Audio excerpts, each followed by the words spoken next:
வணக்கம். இன்றைய வாசிப்பில் தலைப்புல இன்னைக்கு நான் ராபின் சர்மா அவர்கள் எழுதின the monk who sold his Ferrari அதுல இருந்ததா சில லைன்ஸ் படிக்கலாம்னு இருக்கேன்.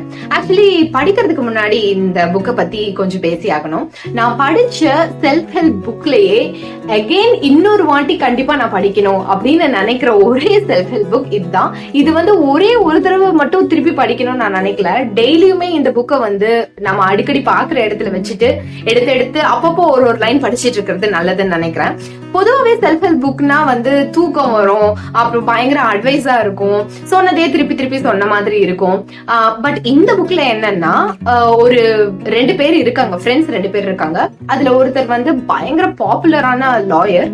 அவர் திடீர்னு கோர்ட்ல கேஸ் வாதாடிட்டு இருக்கப்பயே அவருக்கு ஹார்ட் அட்டாக் மாதிரி வந்துருது. அதுக்கப்புறமா அவர் போதும், இந்த பேர் புகழ் பணம் எல்லாம் போதும், எனக்கு எதுவுமே கிடைக்கல, மன நிம்மதி இல்ல, உடல் ஆரோக்கியம் இல்ல அப்படின்லாம் ரீட்ரீட் மாதிரி இந்தியாவுக்கு கிளம்பி அதுக்கப்புறமா திரும்பி பாக்குறப்போ அந்த இன்னொரு ஃப்ரெண்டால அவரை ரெகக்னைஸே பண்ண முடியாத அளவுக்கு உள்ளேயும் சரி வெளியும் சரி அவர் அவ்வளவு இளமையா மாறி இருக்காரு. அவ்வளவு மாற்றங்கள் அவர்கிட்ட. அது என்ன பண்ணாரு, அது எல்லாரும் நம்ம பண்ணலாம், நம்மளும் அது மாதிரி ஆகலாம் அப்படின்றத ரொம்ப அழகா ஒரு கதை மாதிரி சொல்லி இருக்கிறதுனால ஏதோ ஒரு ஃபிக்ஷன் புக் படிக்கிற ஃபீல் தான் இது இருந்தது. நான் எப்பவுமே ஒரு நான் ஃபிக்ஷன் ஸ்டார்ட் பண்ணா, I mean like self help start பண்ணா கண்டிப்பா என்னால ஒரு நாளைக்கு ஒரு சாப்டர் மேல படிக்கவே முடியாது, எவ்வளவுதான் கஷ்டப்பட்டாலும்.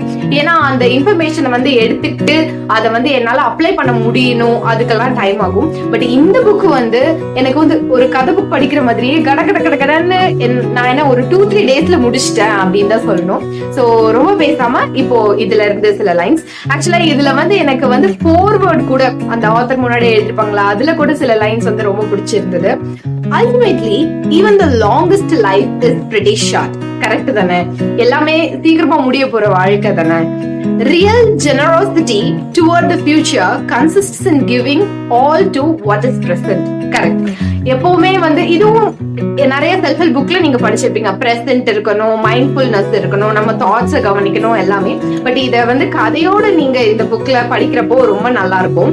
ரொம்ப எனக்கு இந்த புக்ல பிடிச்சது டெத் பெட் டெக்னிக் அப்படின்னு ஒண்ணு சொல்லிருப்பாங்க.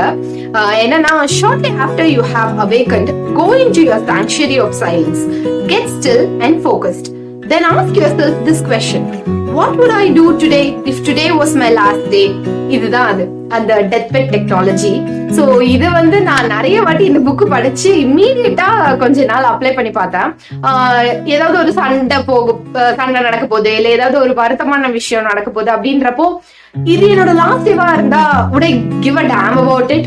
அதே மாதிரி பயங்கரமா கோவம் வரப்போது, யாராவது திட்ட போறோம் அப்படின்றப்போ if it is my last day would I give a damn about it? அந்த மாதிரி அதே மாதிரி ஏதாவது ஒரு என்ஜாயபிளான விஷயம் நடக்குது அப்படின்னா what would I do if this is my last day? I will enjoy it to the fullest without worrying about the future.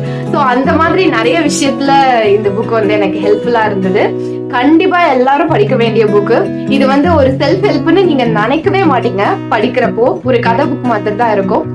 மீண்டும் இன்னொரு நாள் இன்னொரு வாசிப்போட உங்களை சந்திக்கிறேன். இந்த புக் நீங்க படிச்சிருந்தீங்கன்னா கமெண்ட்ல சொல்லுங்க. உங்களுக்கு இந்த புக்ல பிடிச்ச லைன்ஸ அதையும் மென்ஷன் பண்ணுங்க. பாய்.